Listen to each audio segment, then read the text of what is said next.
Laddie, don't you think you should rephrase that? You're right.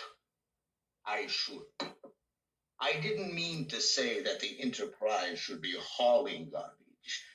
I meant to say that it should be hauled away as garbage. So welcome, guys, to the other Gene. That's right, the other Gene. So who is the other Gene? That's Gene Coon. Now, everybody knows the main Gene. That's, of course, Gene Roddenberry. But we need to talk about the other Gene who made Star Trek great. So what exactly did Gene Coon do for Star Trek? Well, his creations include the Klingons. Yes, can you imagine Star Trek without Klingons? Can you? I know I can't. I won't. Gene Coon created the Organian Peace Treaty in Errand of Mercy, and a very important villain you might remember, Khan Noonien Singh. That's right, in Space Seed. Yes, Khan himself. Khan himself. Gene Coon created the warp drive inventor Zephram Cochrane in Metamorphosis, and then later in the First Contact film, where we met him. He basically defined the Prime Directive in Return of the Archons and Bread and Circuses, and Gene Coon officially named the United Federation of Planets itself in Arena. And he named Starfleet Command and Court Martial, the episode. As Trek's showrunner, and that's the guy or gal who's the main boss of the head writer, Gene would revise episode scripts. He worked many times uncredited on episodes. So you might watch an episode and Gene Coon extensively worked on it, but there'd be no credit. So Gene Coon also guided the young David Gerrold, who wrote, of course, Trouble with Tribbles, one of the most popular. He helped shape the episode. Other popular Trek stories he wrote include Devil in the Dark, Taste of Armageddon, and A Piece of the Action, one of my personal favorites.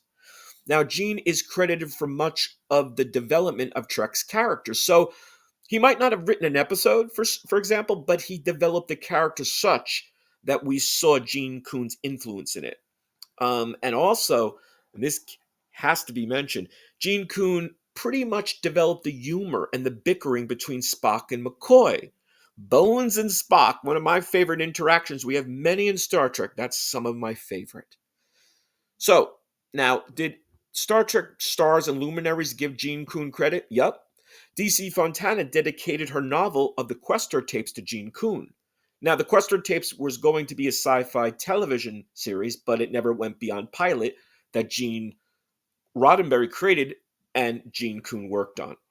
William Shatner dedicated a chapter in his 1993 book, Star Trek Memories, to Gene, titled The Unsung Hero. Perfect name, right?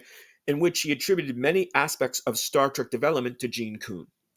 Leonard Nimoy did the same in his own memoir, I Am Spock, as did Herbert F. Solow and Robert H. Justman with Inside Star Trek, The Real Story. And in the closing credits of the 1999 Star Trek tribute film Free Enterprise, Gene Coon is called the Forgotten Gene. I love that. In recognition of his contributions to Star Trek, as well as his professional collaboration and his friendship with his collaborator, Star Trek creator Gene Roddenberry. So, now, Gene Roddenberry will always be the first father and founder of us going boldly where no man has gone before. But we must always remember and celebrate the other Gene, Gene Coon, for being so important to our Star Trek legacy. So remember, there are two Genes in Star Trek, Gene Roddenberry and Gene Coon. What do you think? Give us your feedback. Give us your thoughts. Hope you're enjoying. Hope you're subscribing. See you soon.